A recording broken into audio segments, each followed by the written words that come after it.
what country slash state am I moving to? Wouldn't you like to know? I can't get you out of my mind. It's like I feel it for the first time. Been thinking about you all night. Voila. As usual, I'm chilling, having wine as per usual. This quarantine period, you probably see me like having talks, like wine talk. Anyways, on to like what I was speaking on, talking about how I started my career. I said I'd worked in the company for 3 years. This year was supposed to make it the 3rd year, and then sometime last year, a new HR person who was more experienced than me came and joined the company. So yeah, I was working with her at the time when she came in. I mean, obviously as a human being, I wasn't too excited about it because I was like, okay, imagine working for this company as a HR manager, and they now bring somebody else to be above you. It's, I mean, yeah, it's really strange. But yeah, in retrospect, now that I think about it, like her coming was a blessing. I'm not gonna lie. She's like a career coach. So I mean, she had asked me when she came in, she asked me if I wasn't doing human resources, what will I be doing? And I said, to be honest, PR is what I'm passionate about. PR is what I know. So she asked me to do like PR plan for the company, and I did that. And yeah, so she spoke to the board, and then they made the decision to switch my role from human resources to team lead for corporate communications, which, you know, that's what I was doing before I decided to leave. I was really excited about it. I was very happy because I knew that this was what I was passionate about. So for me, the change like works out perfectly. I organized my first event, like my first major event last year, December.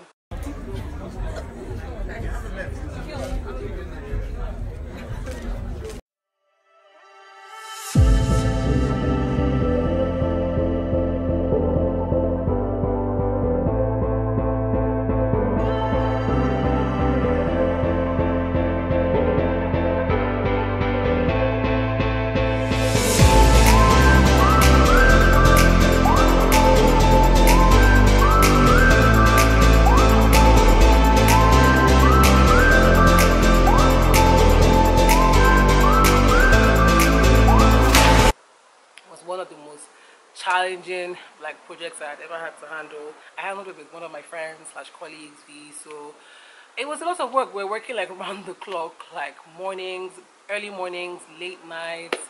But the event was a success, and we were really happy. I was excited. I was proud of it, like, you know, everything we accomplished that day. It was really good.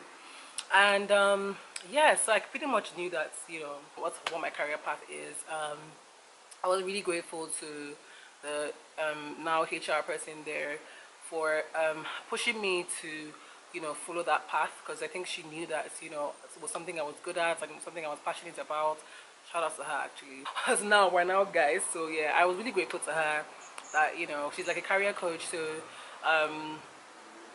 yeah, I mean, everything happens for a reason.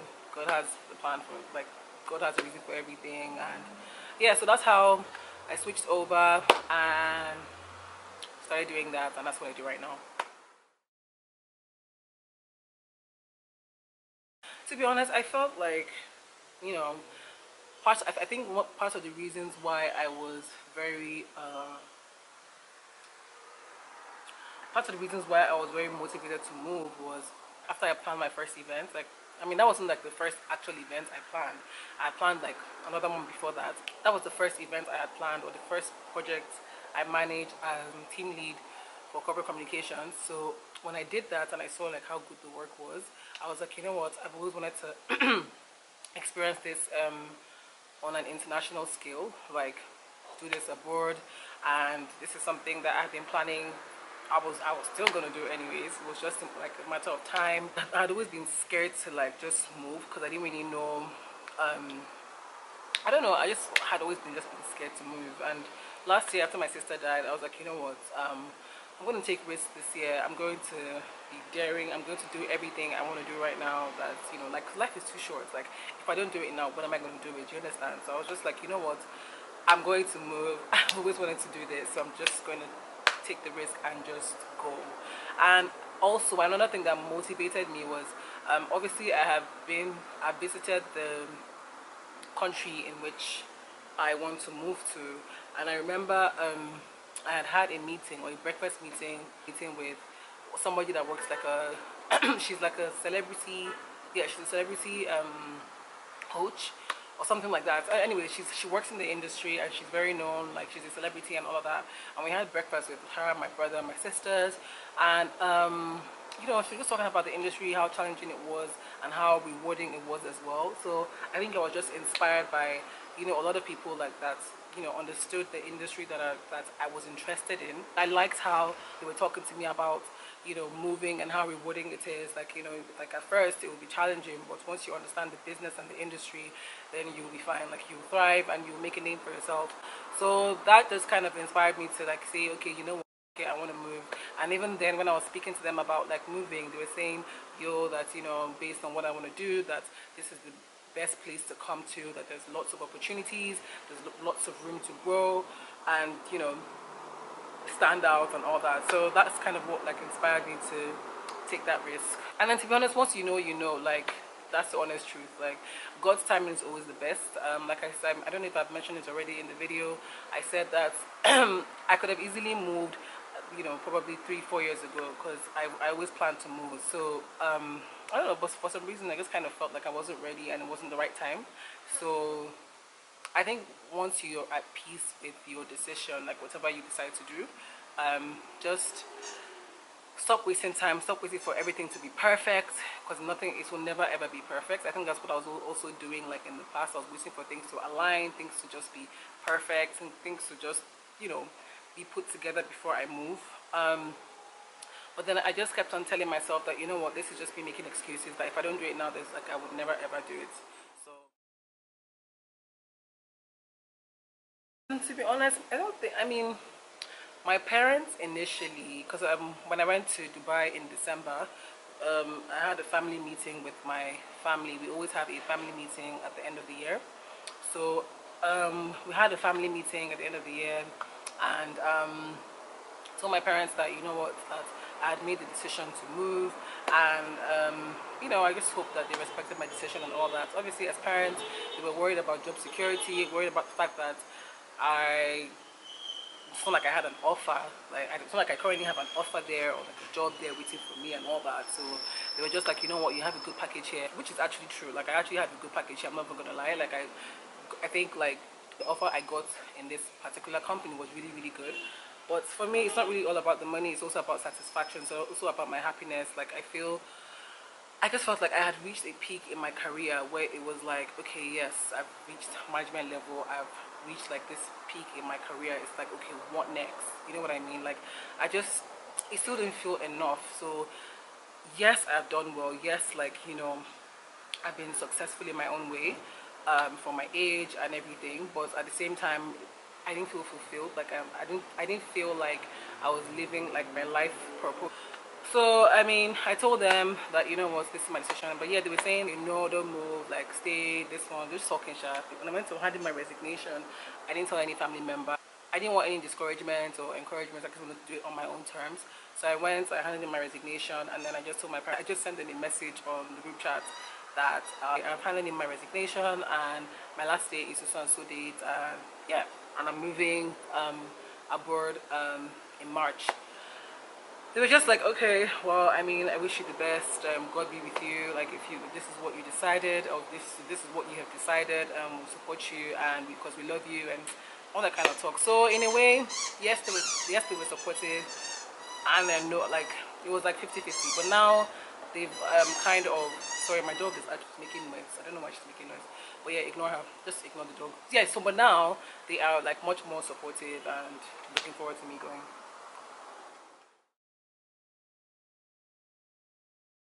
So I don't mind starting from scratch, simply because that even though like I have like the number of years that I've acquired so far from human resources, I don't believe that it's the same as the current field I am in.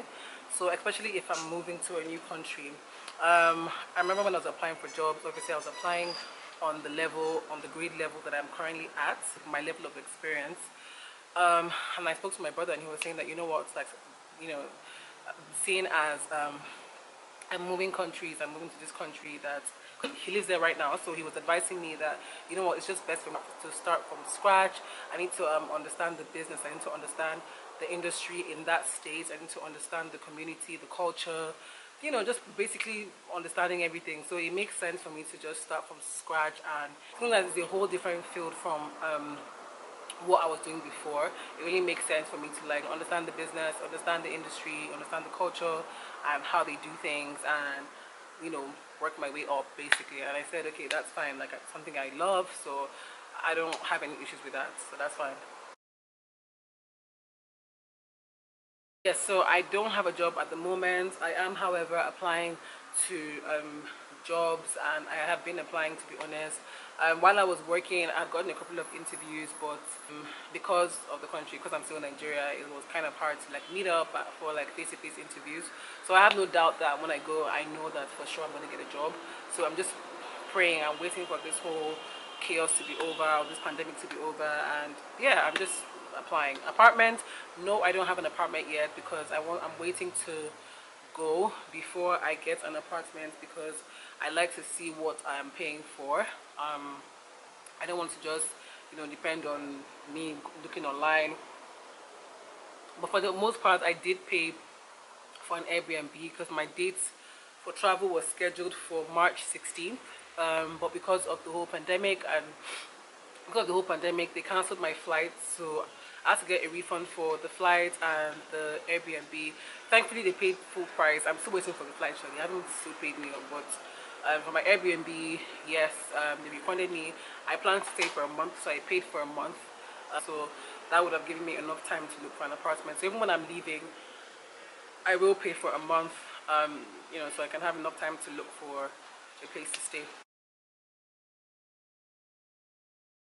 At work. My last day at work was so beautiful and emotional.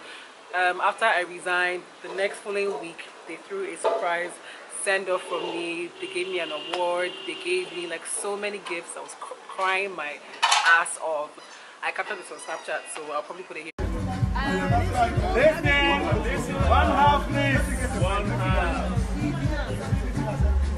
It's okay. Don't cry, baby.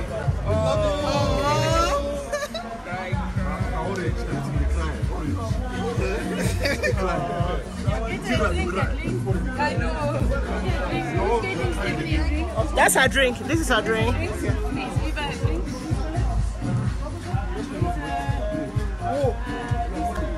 She's there. Lisa is here. Well, Stephanie, we want to make use of this opportunity to say thank you very much. I was fortunate enough to work with you for 1 year, and I must tell you guys that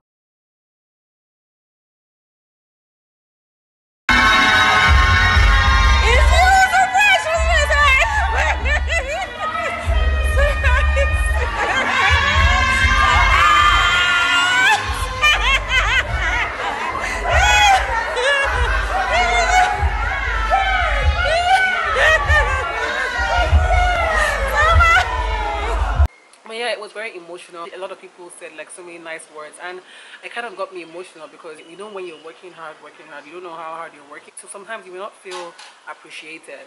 So I was just happy and emotional that, you know, I was loved and appreciated, and at least my labor was not in vain, and they were able to see like the impact of my work or see my value and all that. So I was really happy. It was good.